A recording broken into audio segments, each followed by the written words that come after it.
Hello everyone, welcome to Infinity Classes. In previous lecture, we complete a number system. We discuss about a real number. Today we start Euclid division lemma of class 10th real numbers. Chapter first है real numbers. ठीक है, real numbers में हम क्या कर रहे हैं, Euclid division lemma कर रहे हैं. पिछले लेक्चर में हमने रियल नंबर किया था. रियल नंबर क्या होता है हमारे पास? रियल नंबर बनता है हमारा rational number plus irrational numbers. Rational number और इरेशनल नंबर को मिला के हमारा रियल नंबर बनता है. रियल नंबर में सारे नंबर इंक्लूड होते हैं एक्सेप्ट जो हमारे इमेजिनरी नंबर्स होते हैं. आज हम डिस्कस करेंगे यूक्लिड डिवीजन लेमा. सबसे पहले यूक्लिड डिवीजन लेमा क्या होता है हमारे पास? लेमा क्या होता है? Lemma is a proven statement which is used to prove the other statement. एक प्रूवन स्टेटमेंट होती है जो दूसरी स्टेटमेंट को प्रूव करने के लिए हमारी हेल्प करती है. जैसे यहाँ पे डिवीजन यूक्लिड डिवीजन लेमा है, ये हम किसमें यूज करेंगे? ये हम यूज करेंगे यूक्लिड डिवीजन एल्गोरिथम में. सबसे पहले हमारे यूक्लिड डिवीजन लेमा क्या है? If a and b are two positive integers, then they must satisfy the condition a is equal to bq plus r, where r is 0 is less than r is less than b. इस statement को prove करने के लिए आपको बताता हूं. जैसे हमारी सिंपल डिवीजन होती है, डिवीजन तो सभी को आती होगी. कैसे? जैसे मैं डिवाइड कर रहा हूं, मैं लिख रहा हूं 7/2. ठीक है, 7/2 का इसका मतलब है हम 7 को किससे डिवाइड करेंगे? 2 से डिवाइड करेंगे. 7 को 2 से डिवाइड करेंगे तो हमारा क्या आ जाएगा?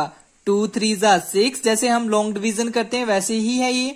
जैसे 2 3 जा 6, 2 4 जा 8 हो जाएंगे. हम 3 जा लेंगे, 2 3 जा 6 और ये. ठीक है, हमारे पास 1 रिमाइंडर बचा. अब जो हमारे ये होते हैं, सबसे पहले आपको डिवीजन की पूरी नॉलेज होनी चाहिए. सबसे पहले हमें पता होना चाहिए कि हम यहाँ क्या लिखते हैं. ये हमारा अंदर क्या होता है, इसे हम बोलते हैं डिविडेंड. ठीक है, और ये बाहर जिससे हम डिवाइड करते हैं उसे क्या बोलते हैं? डिवाइजर. और जो हमारा यहाँ पे आता है इसे क्या बोलते हैं? कोशेंट. और जो लास्ट हमारा लेफ्ट बचता है उसे हम क्या बोलते हैं? रिमाइंडर. ये आपको जैसे ये आप बोले यूक्लिड डिवीजन लेमा, ये कुछ नहीं है, ये डिवीजन ही है. आप लोगों को जैसे एक नेम दे दिया हुआ है यूक्लिड ने, इसमें कुछ भी नहीं है. ये सिंपल हमारी जो जैसे डिवाइड करते हैं वही है, उसको ही मॉडिफाई करके लिखा हुआ है. ठीक है, जैसे हमारा ये 2 यहाँ पे क्या है? डिवाइजर. 7 है डिविडेंड. 3 है हमारा कोशेंट और 1 है रिमाइंडर. और इसको लिखने का तरीका है, जैसे हमारे पास जो हमारी ये डिवीजन है, डिवीजन जैसे हमने सिंपल कर दिया. अब यहाँ पे देखो, जैसे हमारा इसको कैसे लिख सकते हैं? हमारा होता है जैसे हमारा डिवाइजर को किससे? कोशेंट से मल्टीप्लाई किया. जैसे हमने ये 7 लिखना है, 7 को कैसे लिखेंगे? हमने किससे डिवाइड किया था? 2 से डिवाइड किया था. कोशेंट क्या आया था? 3 आया था, प्लस रिमाइंडर क्या आया था? 1. अब यहाँ पे देखो 2 3 जा 6, 6 और 1 7. तो बस यही है हमारा यूक्लिड डिवीजन लेमा. ठीक है, अब यहाँ पे देखो, यहाँ पे एक कंडीशन दी हुई है 0 is less then r is less then b. अब यहाँ पे देखो जो हमें रिमाइंडर है ना, रिमाइंडर उन्होंने बोला हुआ है जो हमारा यहाँ पे जो a है, a क्या है हमारा? डिविडेंड. और जो हमारा q है वो कोशेंट है. r क्या है हमारा? रिमाइंडर है. और हमारा b क्या है? डिवाइजर है. ठीक है, अब यहाँ पे कंडीशन रखी हुई है उन्होंने 0 is less then r is less then b. जो हमारा 0 है r से लेस होना चाहिए और इक्वल भी हो सकता है, और जो r है वो b से लेस होना चाहिए. b हमारा क्या था? b हमारा था डिवाइजर. डिवाइजर से लेस होना चाहिए. अब यहाँ पे देखो, जैसे हमारा रिमाइंडर ज्यादा से ज्यादा क्या आ सकता है? 0 भी आ सकता है और 1 भी आ सकता है, और b से लेस होना चाहिए. r हमारा जो है b से लेस होना चाहिए. b हमारा क्या है? यहाँ पे 2 है. कभी भी रिमाइंडर जो है 2 से एक्सीड नहीं करेगा अगर हम कोई भी 2 से डिवाइड करेंगे. जैसे ये था हमारा. अब यहाँ पे देखो, जैसे ये 7 है, जैसे मैं 8 करता हूं, 8 से करूंगा, जैसे हमारा 8 करूंगा 2 4 जा 8. अब यहाँ पे देखो रिमाइंडर क्या आ गया? 0. हमने कंडीशन क्या रखी थी? जो रिमाइंडर 2 से डिवाइड कर रहे हैं तो रिमाइंडर हमारा क्या आएगा? या तो 0 आएगा, या 0 से ग्रेटर और इक्वल, या तो हमारा 2 से लेस आएगा, या तो 1 आएगा, या तो सिर्फ 2 ही पॉसिबिलिटीज है. या तो रिमाइंडर हमारा 0 आएगा या तो 1 आएगा 2 के केस में.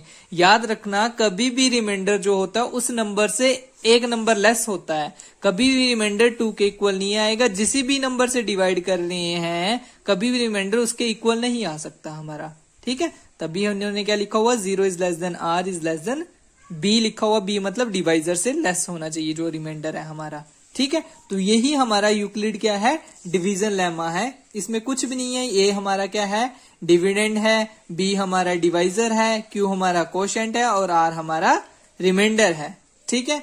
यही था हमारा यूक्लिड डिवीजन लेमा। और हमें जो क्वेश्चन है वो है यूक्लिड डिवीजन एल्गोरिथम। अब यहाँ पे देखो, जैसे हमें दिया हुआ है यूक्लिड डिवीजन एल्गोरिथम कैसे लिया, to obtain the HCF of 2 positive integer. Euclid ने दिया था कि उन्होंने एल्गोरिथम किसके लिए दिया था, हमने एचसीएफ निकालना था 2 पॉजिटिव इंटीजर से C and D, where C is greater than D, follow the steps. अब यहाँ पे देखो एचसीएफ निकालने के लिए हमने Euclid division lemma Euclid division algorithm का यूज करके हम क्या निकालेंगे, किसी भी 2 नंबर्स का एचसीएफ निकाल सकते हैं। फर्स्टली हम क्या करेंगे, यूक्लिड डिवीजन लेमा का यूज करेंगे। तो मैंने तभी तो बताया लेमा क्या होता है, अदर स्टेटमेंट्स को प्रूव करने के लिए एक स्टेटमेंट होती है।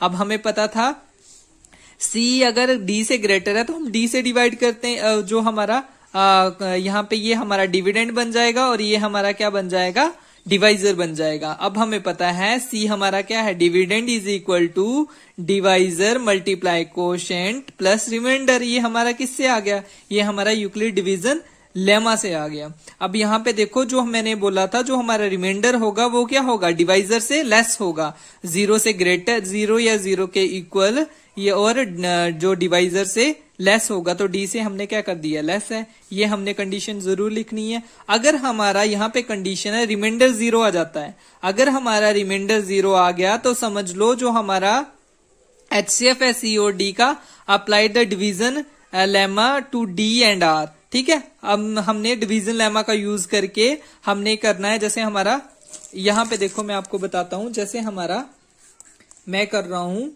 12 को 36 से डिवाइड, ठीक है। इनका एचसीएफ निकालना है। अब यहाँ पे देखो 12 3 36, ठीक है। अब इसको कैसे लिखेंगे, जैसे यूक्लिड डिवीजन लेमा में बताया था, क्या बताया था, dividend is equal to divisor multiply quotient plus remainder कितना था हमारा, 0 था।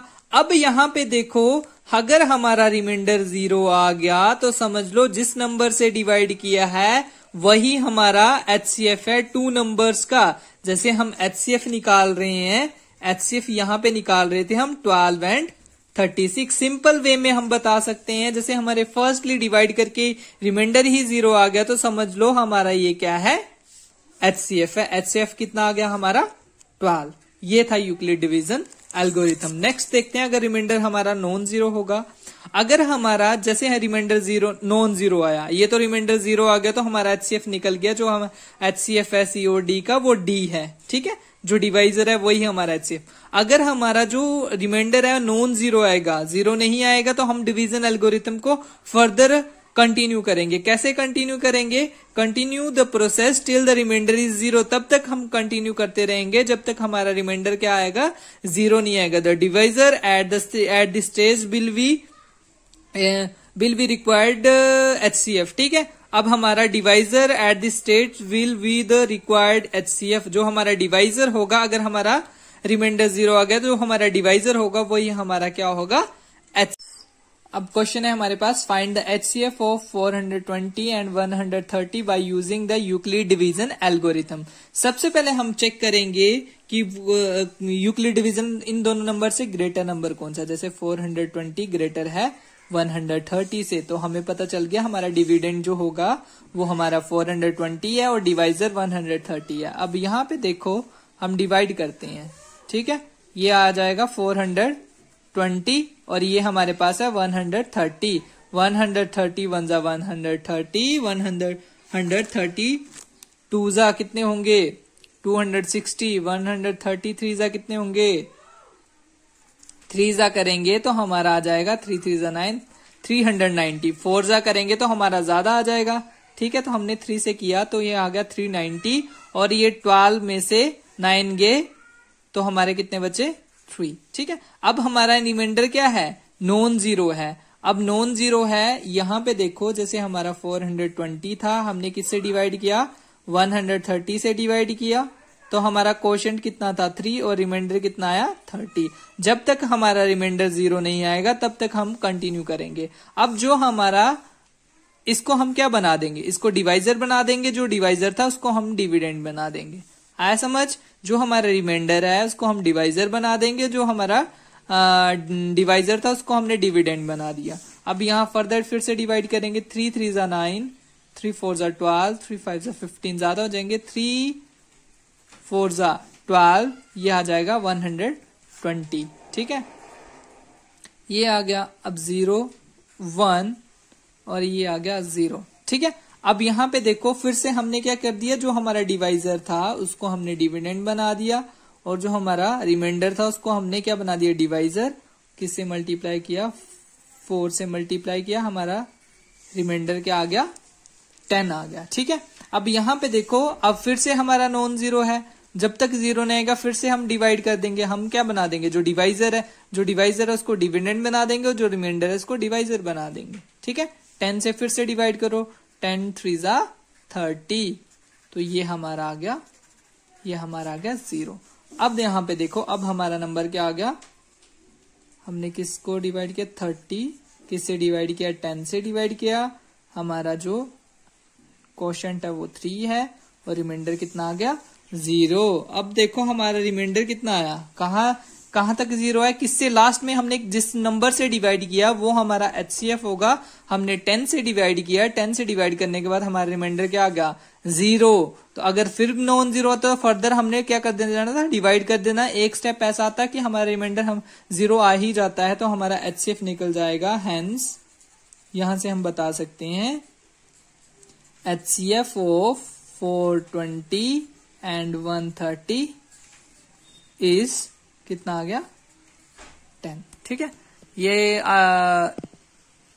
ऐसे करना है। ठीक है, आपको समझ आ गया होगा, आई होप स्टूडेंट आपको समझ आ गया होगा। Pause the video to note it down. Next हम एक्सरसाइज करेंगे 1.1 नेक्स्ट वीडियो लेक्चर में। तो तब तक के लिए students thank you, thanks for watching.